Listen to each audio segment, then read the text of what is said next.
ನಿಮ್ಗೆ ನಿಮ್ ಲೈಫಲ್ಲಿ ಇರೋ ಒಂದು ಭಯ ಅಂದ್ರೆ ಏನು? ಅಮ್ಮನ್ ಕಳ್ಕೊಳ್ತೀನಿ. ಯಾಕೆ? ಯಾಕಂದ್ರೆ ಅವ್ರಿಗೆ ಕಿಡ್ನಿ ಲಿವರ್ ಎಲ್ಲ ಇನ್ಫೆಕ್ಷನ್ ಜೊತೆಗೆ ಡ್ಯಾಡಿ ತೀರ್ಕೊಂಡು ಇವಾಗ ಹೇಳ್ತೀನಿ. ಸೊ ಅಮ್ಮನ್ ಕಳ್ಕೊಳ್ತೀನಿ ಅಂತ ಸ್ವಲ್ಪ. ಸೊ ಇವಾಗ ಈ ವಿಡಿಯೋ ನೋಡ್ತಿರೋರಿಗೆ ಏನಾದ್ರು ಹೇಳ್ಬೇಕು ಅಂತಿದ್ರೆ ಏನ್ ಹೇಳ್ತೀರಾ?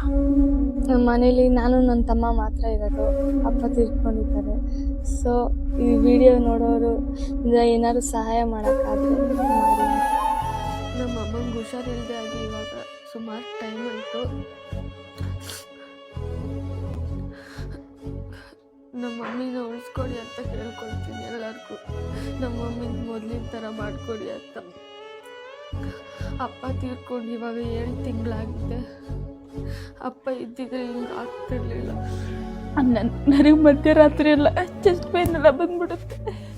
ನನ್ನನ್ನು ಆಸ್ಪತ್ರೆಗೆ ಕರ್ಕೊಂಡು ಹೋಗೋಕ್ಕೂ ಯಾರು ಇರಲ್ಲ.